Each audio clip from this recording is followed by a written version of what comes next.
тогава ви искам само да ви напомня, че имаме една страхотна и красива държава. България се казва тя. Ръцете горе. Килата, бейби. Хей!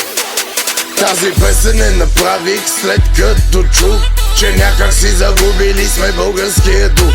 Добре дошъл в България, това е моята страна. И тук обичаме да ходим с дигната глава. Добре дошъл горе, високо в планината. Пусни се и на плажа, там е и килата.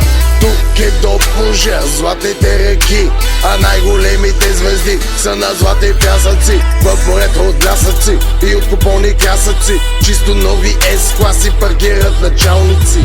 Ние сме само народ, вече няма държава, защото нашата държава обича много нужда. Дойде време, знай, тук ще има други нужди. Собствената ни държава, ние ще сме си чужди. Тук ще реже хляба и ще пише правилата. Не продавайте земята, така пречиш на децата.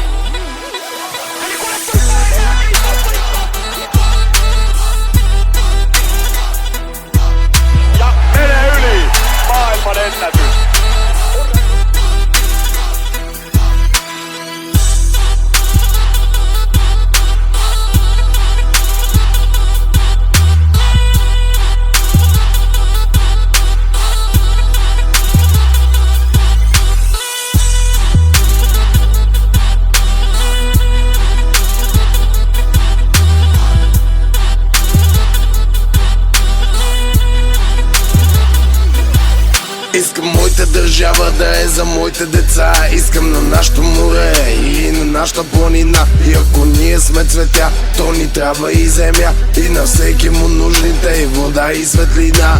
Вода от реките, идващи от планините. Пазете горите и земята на дедите. На децата вредите, еби ги парите. Патона с връщането им обратно гърмите. Респект за всички езици, за всички раси и народи. Обичам ви на български, Кирил и Методи. Искам български жени да раждат български деца. И всички да живееме на българска земя. Да сме щастливи и развити тук и пред света. И с гордост да разправяме за малката България. Аз съм килата, не е Ария на Славия. Споделям моята любов за моята България.